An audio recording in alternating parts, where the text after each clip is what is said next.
Hebreus capítulo 12, versículo 1. Vamos ler então aqui a palavra, Hebreus capítulo 12, versículo 1, que diz assim: portanto também nós, visto que temos a rodear-nos tão grande nuvem de testemunhas, desembaraçando-nos de todo o peso e do pecado que tenazmente nos assedia, corramos com perseverança a carreira que nos está proposta, olhando firmemente para o autor e consumador da fé, Jesus, o qual, em troca da alegria que lhe estava proposta, suportou a cruz, não fazendo caso da ignomínia, e está assentado à destra do trono de Deus.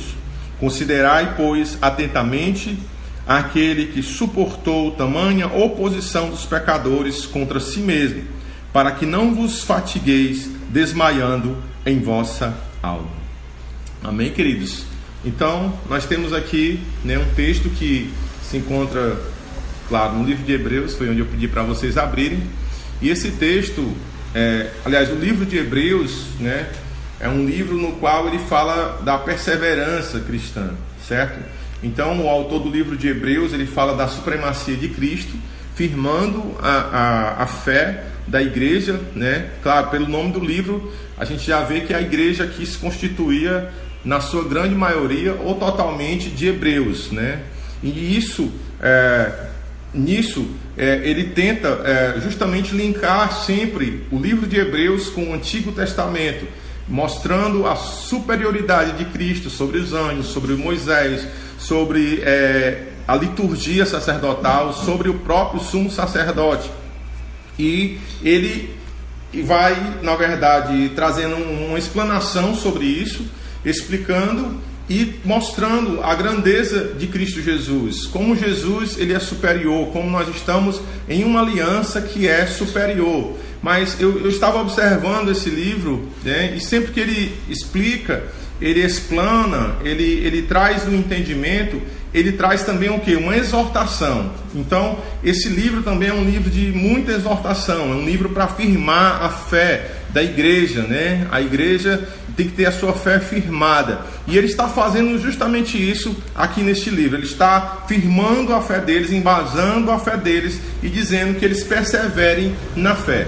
Então, só para você ter uma ideia, nós vamos ver aqui em Hebreus capítulo 6, alguns tipos, Alguns tipos de irmãos, como haviam tipos de irmãos, como até mesmo hoje existem. No Hebreus capítulo 5, vocês podem só escutar, se assim quiserem.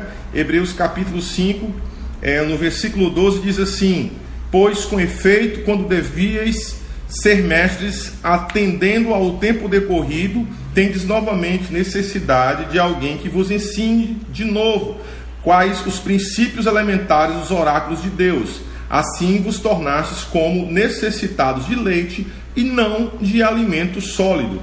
Então, nós vemos aqui um dos grupos no qual ele fala, como ele enxerga essa igreja, e ele vê esse grupo aqui como um grupo de pessoas imaturas, mas que já era para estar crescidas pelo tempo com a qual tinham sido iluminadas pela palavra do Evangelho. E ele fala disso até o versículo 3, do capítulo 6 de Hebreus.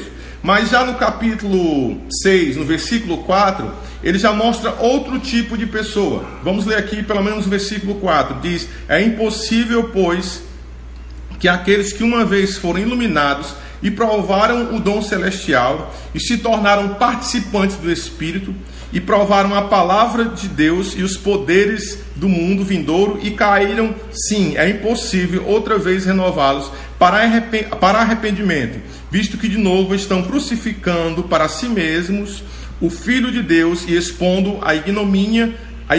Pronto, só para aqui mesmo tá bom, amém? Então aqui a gente já vê desertores, nós já vemos pessoas que apostataram da fé, pessoas que falaram que era de Cristo, confessaram a Cristo, e é um outro aspecto aqui, outra característica do livro de Hebreus. Ele está sempre dizendo para a igreja estar mantendo a sua confissão, mantenha a sua confissão em Cristo Jesus. Então essas pessoas desertoras foram aquelas que falaram, confessaram a Cristo, mas elas deixaram. Então, o segundo grupo, o grupo de desertores. O primeiro de imaturos, o segundo de desertores. E aqui no versículo 9 do capítulo 6, ele já fala a respeito de outros cristãos, onde ele diz: quanto a vós outros, todavia, ó amados, estamos persuadidos das coisas que são melhores e pertencentes à salvação, ainda que falamos desta maneira, porque Deus não é injusto para ficar esquecido do vosso trabalho e do amor com que evidenciastes para com o seu nome, pois servistes e ainda servis aos santos. Então nós já vemos aqui um grupo de pessoas maduras e que elas estão cuidando já de outras pessoas, estão servindo a outras pessoas. Mas já no capítulo 10, nós vamos ver, na verdade, um retroceder, pessoas que estão deixando de se congregar. Se você observar no versículo 38, quando ele diz: todavia o meu justo viverá pela fé, e se retroceder nele, não se comprais a minha alma. Ele está aqui falando, né, para um povo, já para alguns cristãos que estavam meio que frios, estavam meio que desprezando a palavra. Então ele traz toda uma exposição de pessoas do que é fé, e depois de pessoas que viveram a fé no Antigo Testamento, embasando a fé dos irmãos da igreja, trazendo algo agora bem prático mesmo, né? não muito teológico na questão do Antigo Testamento, de explanação, de explicação assim mais lógica, mas trazendo assim bem para a prática. Claro que ainda é teológico, né? Mas assim bem na prática ele fala aqui a respeito de pessoas que eram ícones, né, dos israelitas, dos judeus. E ele mostra, fala a respeito dessas pessoas. E é justamente aqui onde nós entramos no nosso texto, quando ele diz: portanto também nós, visto que temos a rodear-nos tão grande nuvem de testemunhas. Então, ele está dizendo aqui, o autor do livro de Hebreus, para a igreja na qual ele escreveu, que eles estão rodeados de quê? De uma grande nuvem de testemunhas. Então, eles têm uma nuvem de pessoas. E aqui ele usou a analogia de um corredor, né? De um atleta que corre. É a analogia que ele usa. Então ele poderia aqui estar falando: olha, vocês estão correndo e tem muitas pessoas que estão assistindo vocês, mas quem são essas testemunhas? E por que uma grande nuvem de testemunhas? Uma grande nuvem de testemunhas pela própria palavra que ele usou. Em vez de ele usar nepele, ele usou nepos. E nepeles era uma palavra no grego que representava uma nuvem qualquer, uma nuvem solitária. Mas nepos representava uma nuvem pesada, ou seja, o céu está carregado. A semelhança do que nós tivemos hoje aqui em Fortaleza, uma chuva fortíssima. Não olhei ainda se foi em todo o Ceará, mas aqui a rua virou rio, né? Então ele está dizendo: olha, nós estamos cobertos de uma grande nuvem de testemunhas. Ou seja, a fé ela é invisível, mas ela não é do desconhecido, ela não é desconhecida. Primeiro que nós sabemos em quem nós estamos crendo, e nós não estamos crendo sozinhos, nós temos uma grande nuvem de testemunhas. Há muitas pessoas que já morreram, mas que deixaram a sua marca de crer em Deus, de crer, né, no Deus vivo, no Deus que criou todas as coisas. Essas pessoas, elas viveram as suas vidas para isso.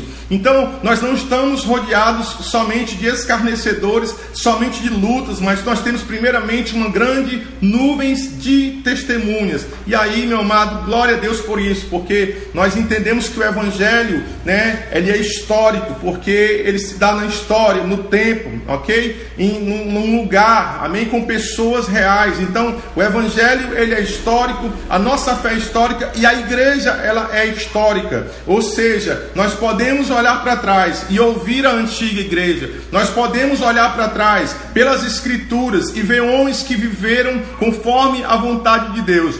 Homens que viveram e que hoje são exemplos para nós. Queridos, eu sei que assim como eu não sou diferente dos amados.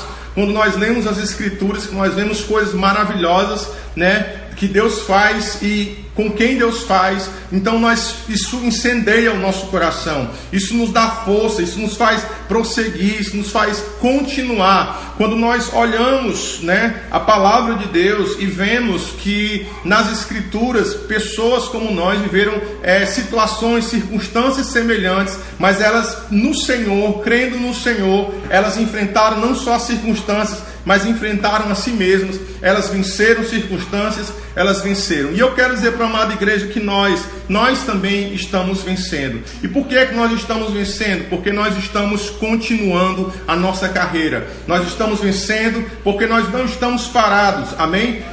Nós estamos parados fisicamente, no sentido de não estarmos saindo das nossas casas, mas nós estamos em movimento. A igreja está em um movimento que é um movimento interno, ou seja, nós estamos continuando crendo em Cristo Jesus, continuando nos movendo para Ele, apesar das circunstâncias. E falando dessa grande nuvem de testemunhas, eu queria dizer para os amados irmãos que do capítulo 11, do versículo 4 até o 34, nós vamos ver essas testemunhas. E é um negócio muito positivo, sabe? É algo muito maravilhoso, é muita vitória mesmo. Pessoas seguindo a voz de Deus para cumprir o propósito de Deus, e elas vencendo, de uma maneira assim positiva. Mas nós temos que abrir o nosso entendimento e entender que para nós prosseguirmos nossa carreira, nós não vamos vencer somente de uma forma positiva. E a Bíblia toda, ela vai nos mostrar isso.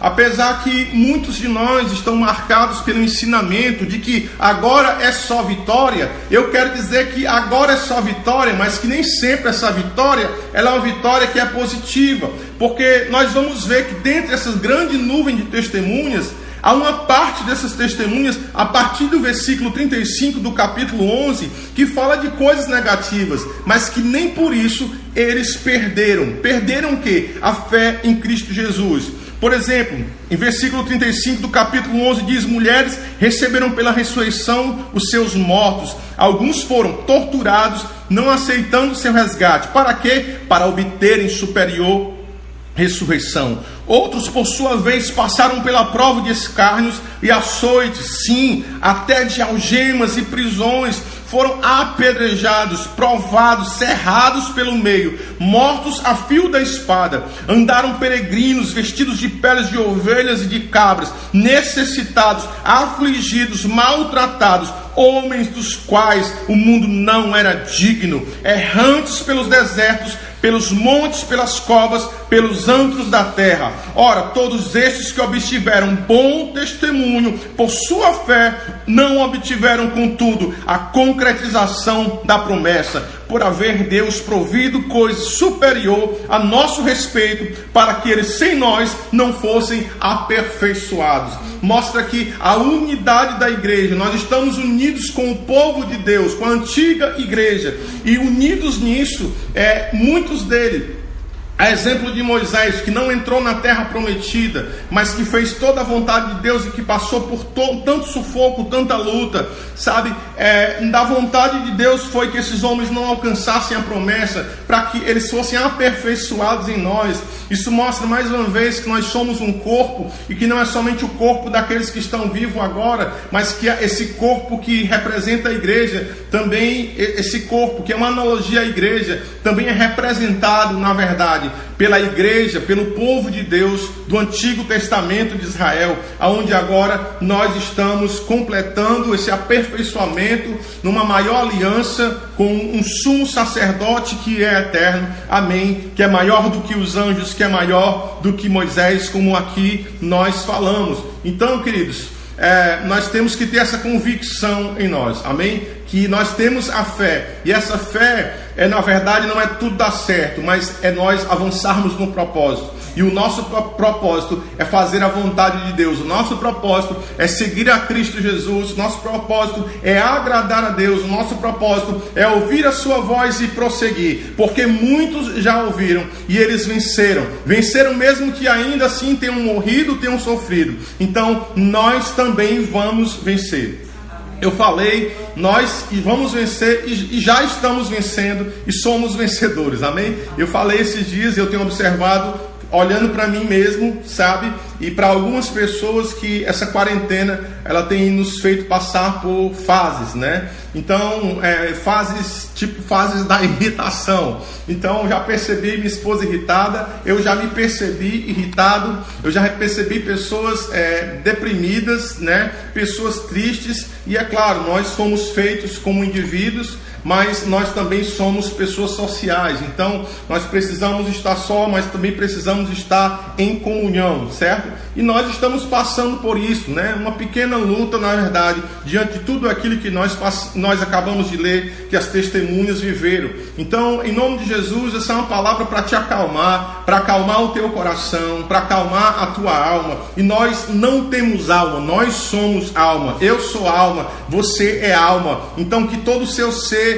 ele se acalme com essa palavra, que todo o seu ser ele volte para o lugar de descanso, né? Volte para o lugar de estar mesmo olhando para as Escrituras e crendo nas Escrituras e prosseguindo segundo as Escrituras. Nisso, ele diz que essa grande testemunha, né? Nós já estamos cercados de grandes testemunhas, de uma grande nuvem de testemunhas. Nós devemos nos desembaraçar de quê? De todo o peso. Aqui peso no grego é ógicos, ou seja, aquilo que tem tamanho, aquilo que tem massa, todo o peso. O atleta, ele iria correr, mas a corrida não é nem moral nem imoral, sabe? É como hoje uma criança jogando de bola, né? Então não tinha um peso de santidade, não, era algo comum, mas isso, onde isso cabe aqui nesse texto, na questão do peso?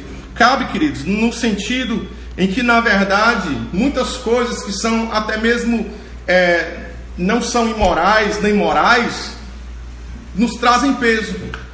Como nós somos complicados e como nós temos coisas para resolver dentro de nós, e que muitas das vezes nós tornamos aquilo que, sabe, é imóvel até, que depende de nós tornamos coisas que são que podem nos parar na caminhada da fé, na carreira da fé. E um exemplo disso, o celular. O celular, ele sou eu quem uso, o celular não me usa. E eu posso muito bem passar um longo tempo usando o celular, sem usar nada imoral, mas o celular me atrapalhar porque ele está tomando o meu tempo. Como também eu posso usar pouco tempo o celular e usar com coisas imorais, e isso também vai me atrapalhar. Ou seja, como nós somos complicados e como nós temos pesos que estamos carregando e que nós temos que desfazer desses pesos.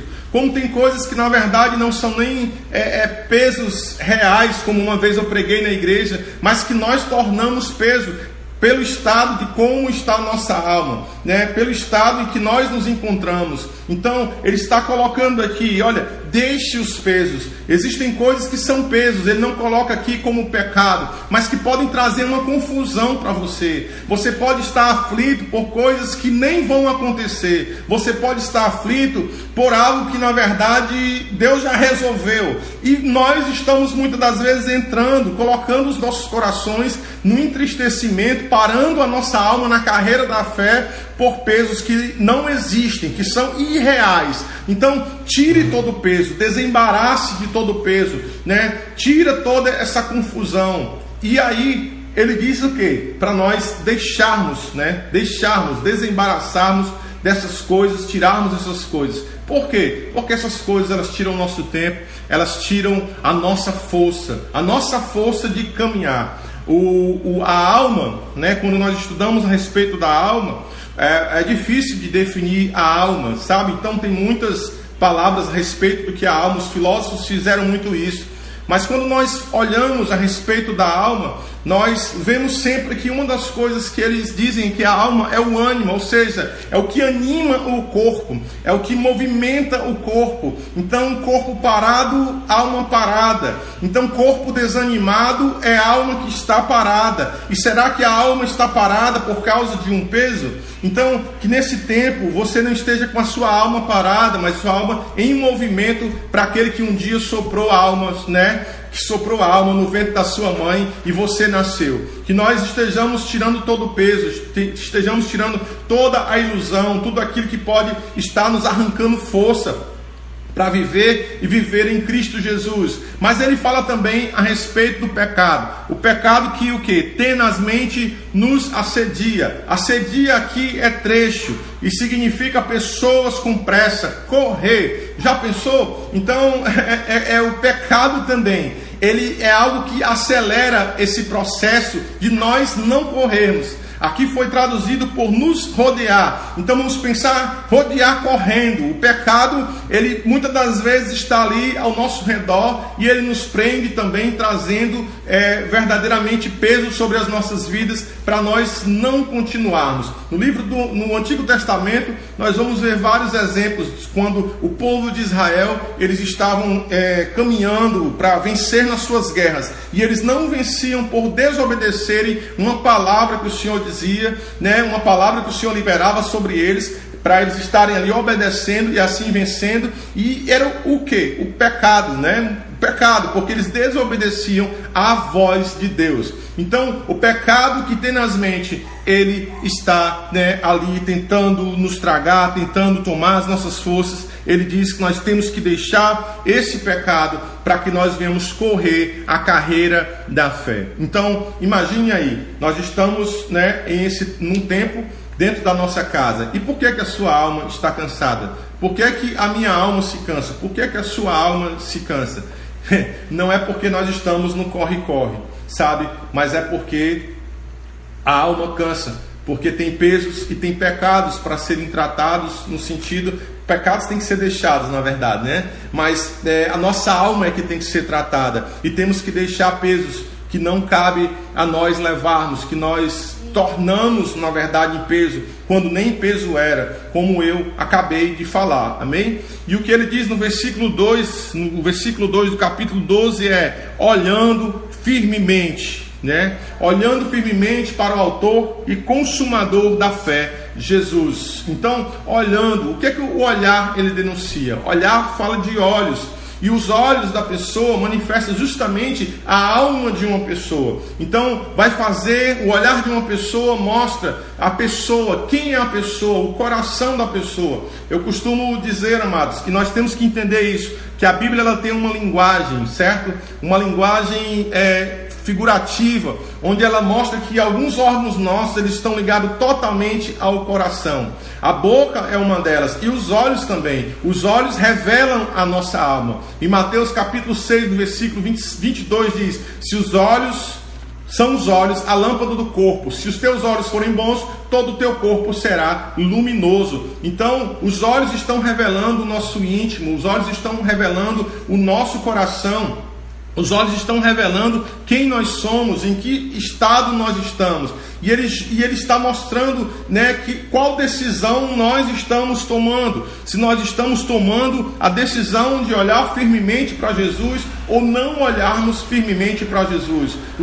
Nossos olhos estão mostrando como está o nosso coração. E pastor, porque os olhos, eles mostram a intenção e a atenção. E a intenção é justamente o propósito. Qual é o propósito do nosso coração? Qual é o propósito do seu coração? Se o propósito do nosso coração é seguir as grandes testemunhas, a nuvem de grandes testemunhas que olharam para Deus, se o propósito do nosso coração é o propósito de olharmos para Jesus e olharmos firmemente para Jesus, então vai ser essa a nossa atenção.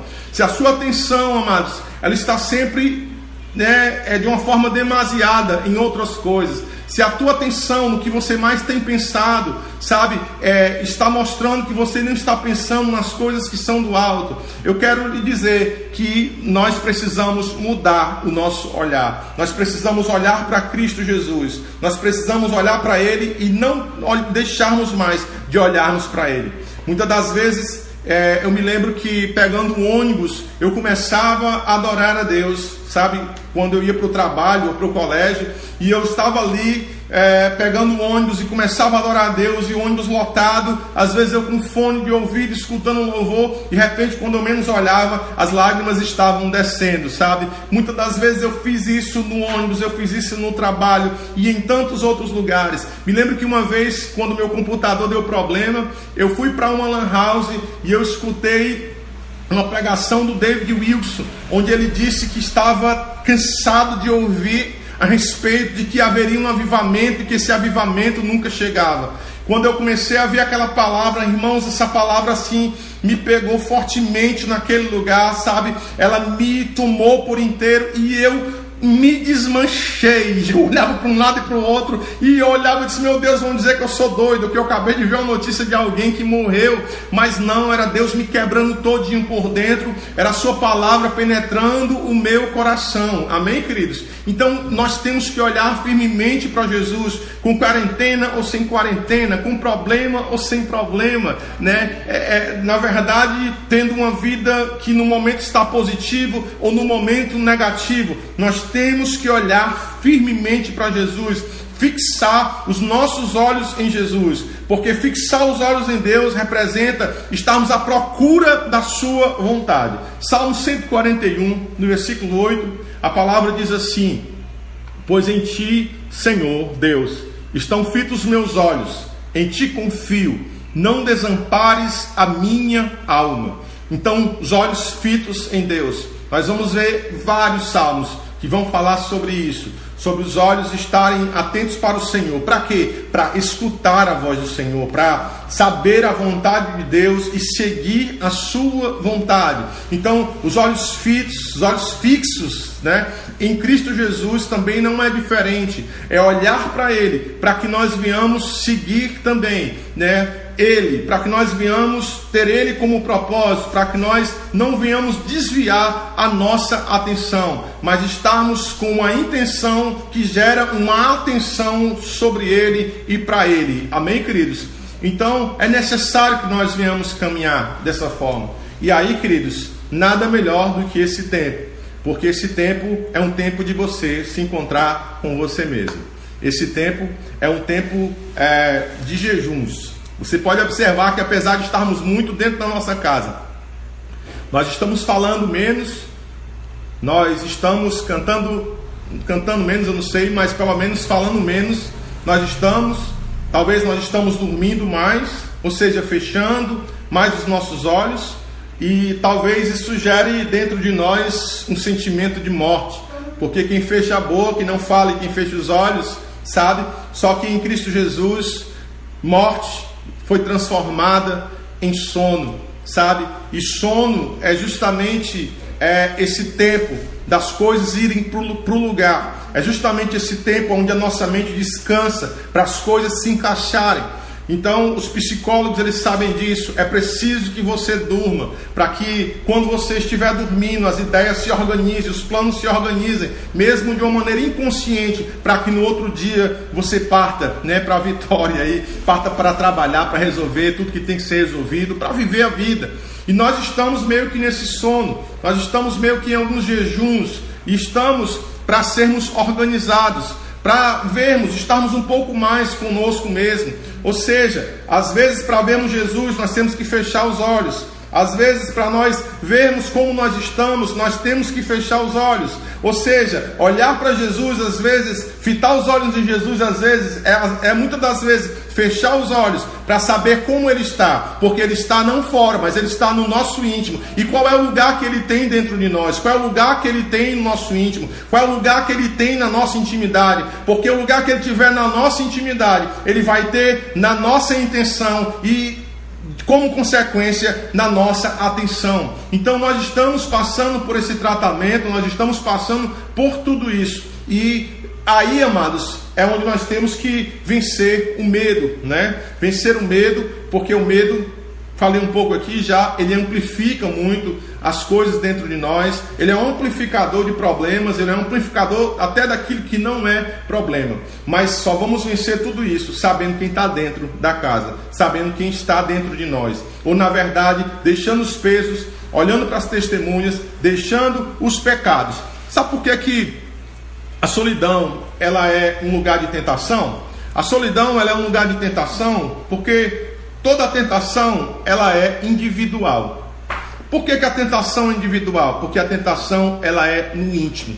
Pode ter 100 pessoas, queridos, sabe? Pode ter 100 pessoas e ser gerada uma tentação sobre 100 pessoas. Vamos pensar aqui, 100 pessoas, tentação gerada sobre 100 pessoas, peso gerado sobre 100 pessoas.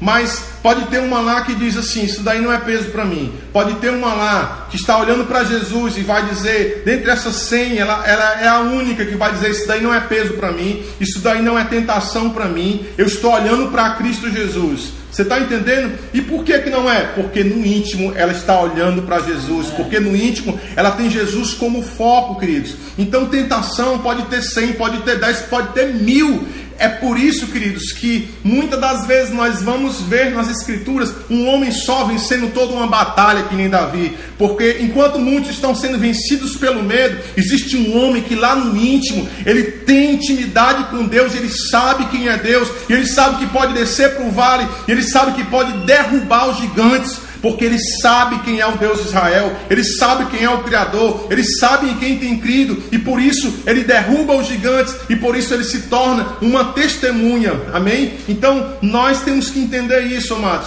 que se nós formos pessoas que no íntimo têm o Senhor, e que não estão, na verdade, procurando pelo feito do Senhor, mas procurando ser feitos por Ele, nós vamos compreender, queridos, que nós podemos nos tornar uma potência, a igreja erguida, a igreja se levantando, a igreja de uma forma em que agora os seus olhos foram tiradas as escamas, as miragens, e que agora ela olha para Jesus em todos os aspectos da sua vida, ela caminha olhando para Jesus, ela caminha correndo para Jesus, firmemente em Cristo Jesus, não procurando aquele que já está, porque Deus, Ele está permanente na minha e na sua presença. Então como é que Deus quer nos salvar? Deus quer nos salvar através de feitos? Deixa eu te dizer, Deus não quer te salvar através de feitos. Deus quer te salvar fazendo com que você descubra a presença dEle na sua vida.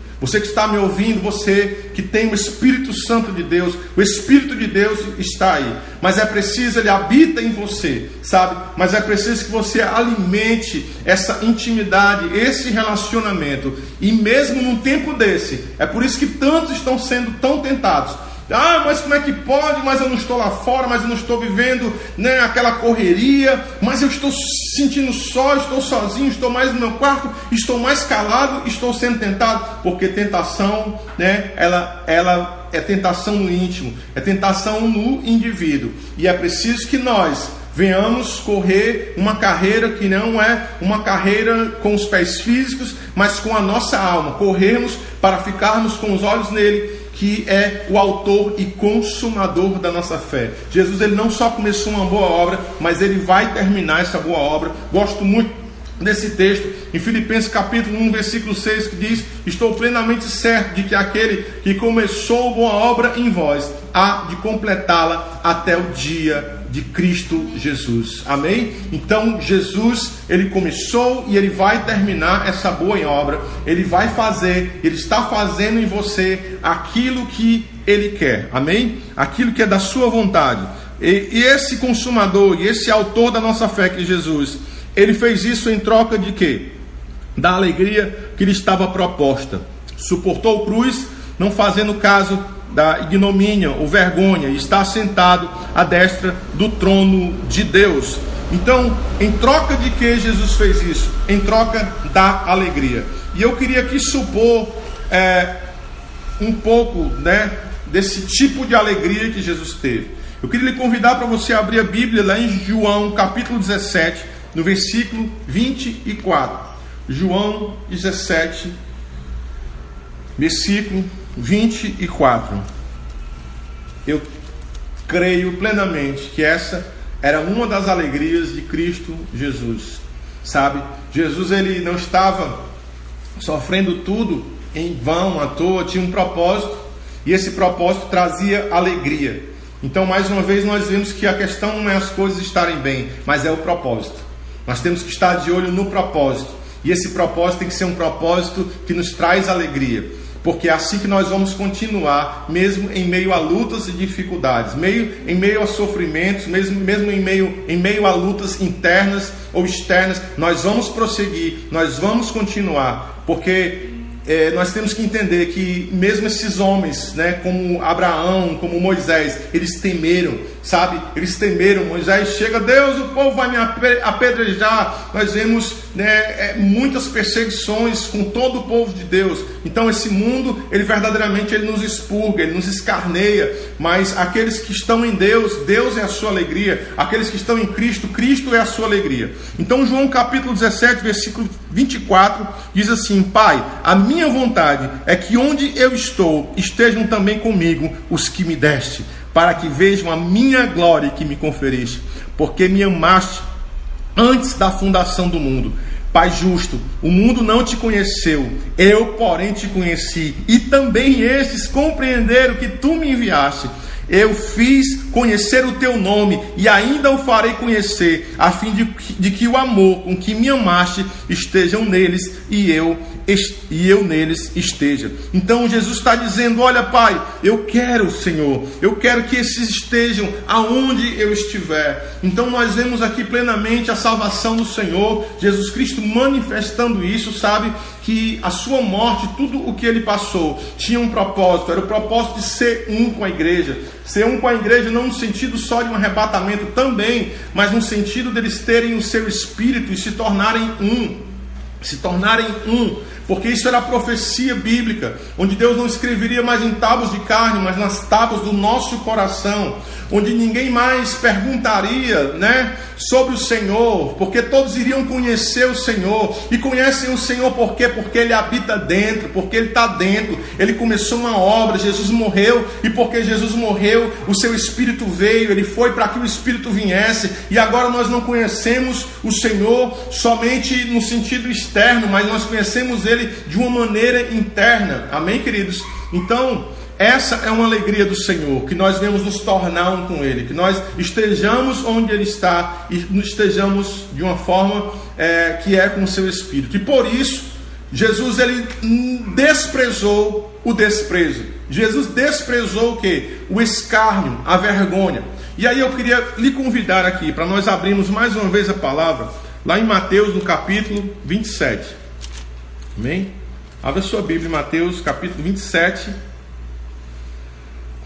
Nós vamos ler aqui a partir do versículo 28.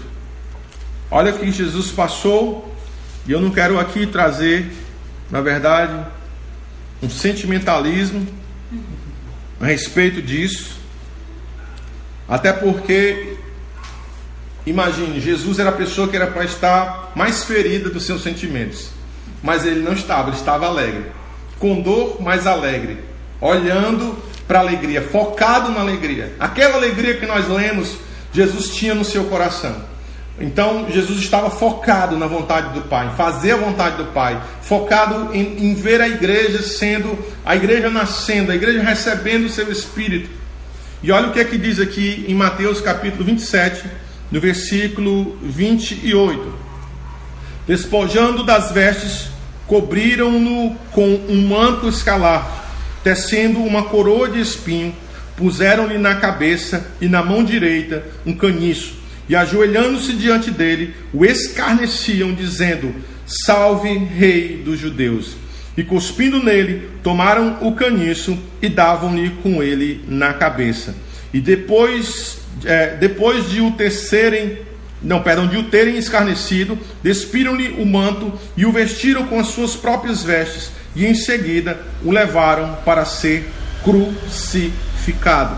Então nós vemos aqui, né, uma ação de quem? Dos soldados. O versículo 27 vai dizer que quem fez isso foram os soldados. Os soldados, o poder militar ali representado pelos soldados, escarneceu de Jesus Cristo. Eles estavam ali escarnecendo de Jesus. No versículo 39 do mesmo capítulo diz: os que iam passando blasfemavam dele, meneando a cabeça e dizendo: ó tu que destróis o santuário e em 3 dias o reedificas, salva-te a ti mesmo, se és filho de Deus, e desça da cruz. Queridos, Agora qualquer um que passava, aqui a gente pode ver a multidão, o povo. Então os soldados escarneceram de Jesus, o povo escarneceu de Jesus. No versículo 41, chega a hora dos sacerdotes, diz assim: de igual modo, os principais sacerdotes, com os escribas e anciãos, escarnecendo, diziam: salvou os outros, a si mesmo não pode salvar-se. É rei de Israel, desça da cruz e creremos nele. Confiou em Deus, pois venha livrá-lo agora, se de fato lhe quer bem, porque disse: sou filho de Deus. E aí, meu irmão, agora os sacerdotes e todos dizendo que Deus faça algo por ti. Cadê se ele te quer bem? Cadê Deus que não se move agora? E Deus não faz isso. Então, de uma certa forma aqui, eles estavam mexendo, né? Tentando mexer em Cristo Jesus, no ser de Cristo Jesus, tentando desfazer a sua carreira, tentando impedir com que ele cumprisse com o seu ato supremo, que era ir para a cruz do Calvário. Eles estavam tentando de todas as formas fazer isso, sabe? E para finalizar, no versículo 44 diz: e os mesmos impropérios lhe diziam também os ladrões que haviam sido crucificados com ele. Meus amados irmãos, vamos lá. O povo, os soldados, o povo, os principais dos sacerdotes e os ladrões. A Bíblia é bem clara, os ladrões. Ou seja, até o que se arrependeu, ele aqui também entrou nessa. Lá depois ele se arrepende, mas o que nós vemos aqui é que ele também entrou nesse escarnecimento. Ele também escarneceu, né, daqui do Senhor Jesus Cristo. E foi tudo isso que Jesus passou, todos esses escárnios. E aí Jesus não liga para isso, ele não olha para isso, sabe? Ele não dá bolas, né, para essa vergonha que ele estava passando. Ele não olhou para isso, sabe? Ele olhou para isso no sentido de que isso não valia nada. Sabe por quê? Porque ele sabia quem ele era. Ele sabia a vontade que ele estava cumprindo, a vontade do Pai. Ele sabia que ele veio exatamente para isso, para fazer isso. E por isso ele suporta essa cruz, por isso ele vence e está sentado ao trono de Deus. Então, queridos, imaginemos nós. Quantos de nós não estamos aí pensando nas vergonhas que podemos passar nesse tempo? Ontem o Atos falou um pouco sobre, né? Não exatamente sobre isso, mas tocou em um determinado momento. Porque tem gente que pode dizer assim: meu Deus, será que eu vou passar necessidade? Será que nesse tempo eu não vou comer? Será que eu não vou pagar minhas contas? Será que eu vou ter que tirar da minha casa a internet? Será que eu vou ter que pedir ajuda? O que é que eu vou ter que fazer? Meu Deus, eu sou teu filho. Queridos, nós vemos aqui, sabe, que essas vergonhas, que para nós é vergonha, porque a nossa mente, infelizmente, é uma mente secularizada, sabe? Essas vergonhas, elas têm que cair por terra, porque o nosso propósito de vida, estamos vivos, não só mais para nos agradar, não é para nos agradar mais, é para agradar o Senhor. Estamos vivos agora para Ele, a nossa vida é dele, nós temos uma aliança com Ele, pertencemos a Ele. Então essa secularização da nossa mente, sabe, que diz que o cabelo tem que estar feito, que diz que o cabelo tem que estar penteado, que tem que estar bonito. Eu sei que você não deve andar aí sujo, né? Mas às vezes são tantas vaidades que nos cercam, tantas coisas que nos cercam e que parecem e que são até boas, sabe? São até boas, mas que muitas das vezes, vou voltar aqui, são pesos que nós não precisamos carregar, e que nós temos que quebrar isso, e que Deus, num tempo desse, Ele quebra isso, até para que, se um dia nós venhamos voltar a ter o que perdemos, nós viemos entender que vivemos com isso ou sem isso, né? Com coisas ou sem coisas, mas nós não podemos ficar sem Jesus de Nazaré, nós não podemos perder o foco nele. Então a vida, o sentido da vida é muito mais do que nós termos coisas, ou perdermos coisas, ou obtermos coisas. Não, o sentido da vida vai muito mais do que isso. Ela vai, né? O sentido da vida está focado em Deus. Ele é o alfa e ele é o ômega. Então ele começa e ele termina. Nós viemos dele e voltamos para ele. Ele é o autor da fé, mas ele é o consumador da fé. Nós estamos crescendo e vamos terminar nele, e vamos nos encontrar com ele, e vamos glorificar o seu nome por essa jornada que nós tivemos, pelas lutas que nós tivemos, pelas dificuldades que nós tivemos. E no versículo 3 ele fecha: considerai, pois, atentamente aquele que suportou tamanha oposição dos pecadores contra si mesmo, para que não vos fatigueis, desmaiando em vossa alma. Chega de cansaço, sabe?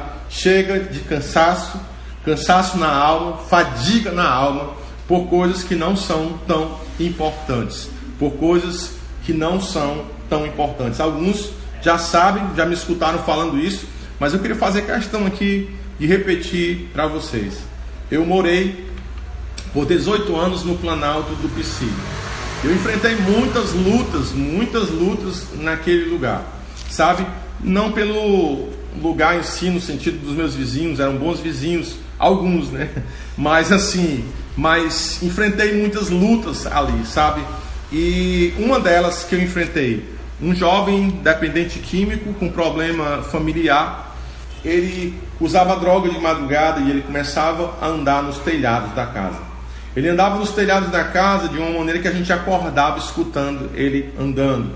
E uma vez eu me acordei com um outro vizinho militar ameaçando ele. E ele disse assim: olha, pois você atire em mim ou me prenda, eu sou de menor.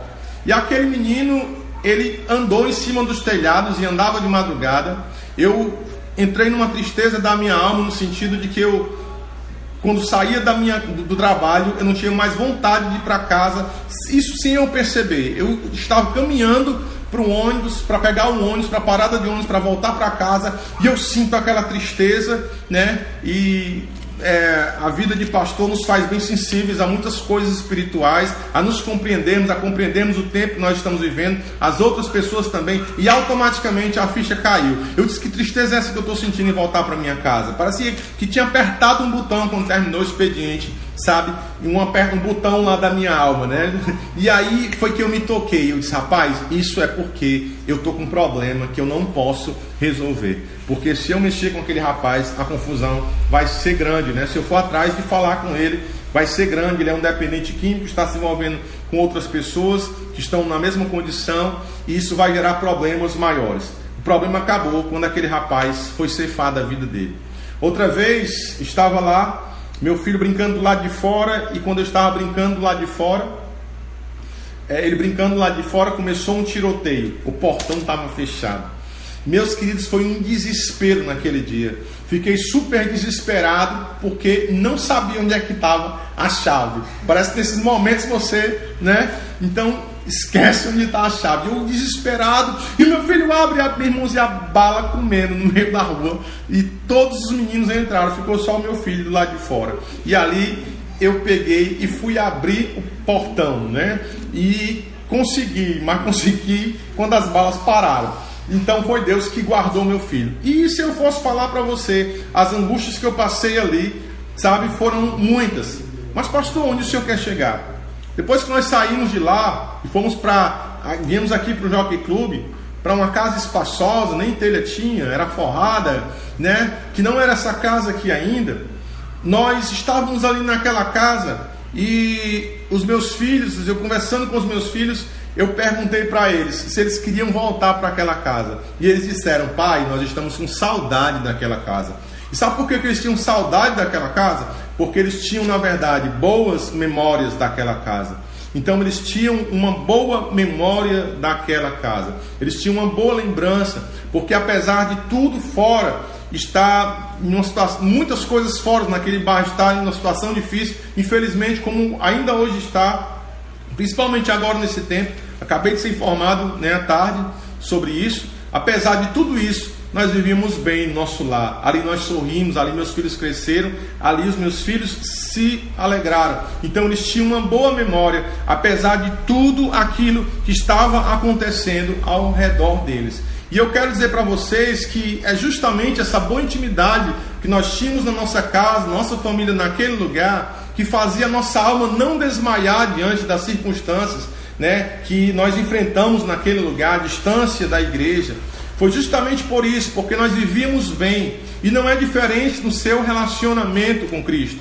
E falando disso, hoje que é Santa Ceia, eu queria aproveitar aqui para nós linkarmos e já ceiarmos. Queria te convidar para abrir a palavra lá em Lucas, no capítulo 22, no versículo 19. Lucas, capítulo 22, versículo 19. Você vai abrir Lucas capítulo 22, no versículo 19. Diz assim: e tomando um pão, tendo dado graças, o partiu e lhes deu, dizendo: isto é o meu corpo oferecido por vós, fazei isto em memória de mim. Sabe, queridos, tudo que Jesus fez, os milagres, os ensinamentos, Jesus aqui na Páscoa, ele institui a Santa Ceia e ele diz assim: olha, de tudo que eu fiz, preste atenção nisso, eu quero que vocês lembrem disso, eu quero que vocês marquem a vida de vocês, a vida da igreja, fazendo isso daqui, porque isso aqui tem um significado tremendo. A história, ela é, na verdade, tornada santa por alguns momentos maravilhosos que Deus ocasionou. Lugares também, muitas das vezes, são tornados santos no entendimento, né, de Israel. E Deus ensinava isso para educar o seu povo, direcionar o seu povo em adoração. E Jesus aqui, ele pede que, ele diz para eles, né, dá uma ordem, na verdade, para eles, que eles fizessem a Santa Ceia em memória. Pastor, o senhor está linkando com aquele texto? Estou linkando com Lucas capítulo 12, versículo 1 ao 3. Porque eles estavam lá, o autor do livro de Hebreus estava lá dizendo o quê? Permaneçam firmes na fé. Olhem para as grandes testemunhas, deixe o peso, deixe o pecado, sabe? Olha para o autor, mantenha um olhar fixo. Feche os olhos para quem está do teu lado, olha para Jesus, feche os olhos para tudo isso, olha para Ele, para você continuar a sua carreira. Ainda falta muito para você terminar. Não desista, não abandone a fé, não abandone a comunhão dos santos. Então persista. E Ele está trazendo a memória. Assim como também na ceia é o que Jesus faz. Ele está trazendo, dizendo: olha, façam isso daqui, tenham isso daqui na memória de vocês, na memória da igreja. Guardem isso daqui, isso é importante. Mas pastor, que significado tem isso? Amados, o que nós entendemos pelas Escrituras é que o esquecimento, ele é sinônimo da apostasia. Vou repetir, o esquecimento, ele é sinônimo da apostasia. E aí eu queria, antes de nós cearmos, que você abrisse agora num texto que é a minha cara, Deuteronômio capítulo 8. Deuteronômio capítulo 8. Vamos ler aqui alguns versículos. E Deuteronômio fala justamente do povo que estava prestes a entrar na terra prometida. Vamos ver Deuteronômio capítulo 8, versículo 11. Diz assim: guarda-te, não te esqueças do Senhor teu Deus, não cumprindo os seus mandamentos, os seus juízos e os seus estatutos que hoje te ordeno. Então, uma das maneiras de nós não esquecermos de Deus é não ignorarmos os mandamentos do Senhor. Agora, nós podemos ver também, no próximo versículo 12, diz assim: para não suceder que depois de teres comido e estiveres farto, depois de haveres edificado boas casas e morado nelas, depois de se multiplicarem os teus gados e os teus rebanhos, e se aumentar a tua prata e o teu ouro, e ser abundante tudo quanto tens, se eleve o teu coração, e te esqueces do Senhor teu Deus, que te tirou da terra do Egito, da casa da servidão. Então nós vemos que esquecer os mandamentos de Deus, ou seja, a palavra de Deus, pode nos trazer apostasia. Vou repetir, que não é um lapso da memória, mas vem seguida de uma ação, no sentido da Bíblia, uma apostasia que vem seguida de uma ação de não guardar os mandamentos, ação de estar envolvido, né, por benefícios de Deus e esquecer de Deus. Então, a segunda coisa que nos faz esquecer de Deus é benefício de Deus, que pode nos fazer esquecer de Deus, deixar os mandamentos, ter os benefícios de Deus. Isso pode, né, mexer com o nosso orgulho e pode nos fazer esquecer de Deus. Ou seja, nós não podemos esquecer de Deus, nós não podemos abandonar Deus. Buscar Deus é um movimento que nós temos que fazer, é uma prática que nós temos que exercer, porque senão nós esfriaremos na fé, nós vamos começar a deixar, né, a outras coisas tomarem o nosso coração, e assim nós vamos desfalecer a nossa alma. E aí Por último, no versículo, Deuteronômio, capítulo 18, 18 mesmo, não 8, perdão, no versículo 19. Deus, pela oração, pela busca, pela comunhão, pelo culto, que é o que nós estamos fazendo aqui, que é uma oportunidade de termos comunhão. É preciso que nós estejamos, né, alimentando a nossa fé, para que essas coisas elas não venham tomar conta do nosso coração. Então, falar aqui em memória é coisa importante. Jesus não está dizendo que a ceia é somente algo, né, assim, olha, tu te lembra aleatoriamente. Não, Jesus aqui, ele fala, está escrito no grego, mas a mente é hebraica. E Jesus está dizendo para que não haja um apostatamento da fé, sabe? Para que eles estejam guardando isso. Quando vocês se reunirem, nós ceiamos uma vez no mês, mas isso não é uma regra bíblica. Poderíamos ceiar todas as vezes que nós venhamos nos reunir. Nós ceiamos e muitas das vezes as pessoas só ceiam se tiver pastor. Mas imagine um missionário, um evangelista que está no campo, ele esperando por um pastor em outra nação, ele tem que ministrar a ceia. Imagine um pai de família que se converteu porque escutou a palavra de um missionário, de um evangelista, e ele está ali com a sua Bíblia lendo, mas mantendo a sua fé, entendeu a ceia do Senhor, e ele ficar esperando um pastor para ministrar a ceia. Não, ele poderia ceiar e ele deveria ceiar, porque isso faz parte da nossa fé, faz parte da nossa vida em Cristo Jesus. Então, amados, que nós estejamos fortalecendo a nossa fé. Que a murmuração, que também é um outro motivo no qual nós podemos esquecer o Senhor, deixar o Senhor de lado, sabe? Que ela se apague da nossa boca. Que nós não sejamos ovelhas que ruminam a murmuração, ovelhas que ruminam o que tem, ovelhas que ruminam, né, outros deuses. Misericórdia, que isso se apague na nossa boca, que isso se apague na nossa mente, mas que nós venhamos ruminar a vontade de Deus, que nós venhamos ruminar, né? Creio que todos sabem o que é ruminar. Ruminantes são os animais que comem e a comida no seu estômago faz um bolo, ela volta de novo e ele mastiga novamente, sabe, tirando todos os nutrientes da comida. E para quem não sabe, a ovelha é um dos... Amém, gente? Então, que nós sejamos desses que ruminam, né? Desses que comem o que? A palavra de Deus, que meditam na palavra de Deus de noite, que meditam na morte do Senhor, porque muitos pensam que está falando sempre, meditando sempre, vai trazer, na verdade, uma apatia sobre isso, de tanto repetir, mas eu quero lhe dizer que não, amém? Eu quero dizer que não, que nós devemos estar alimentando a nossa alma. Agora, se nós alimentarmos a nossa alma disso, sem intimidade, for algo somente intelectual, o que pode ocorrer é que nós vamos, né, aí sim tornar a coisa mecânica, mas alinhados com Ele, com o seu coração, sabe?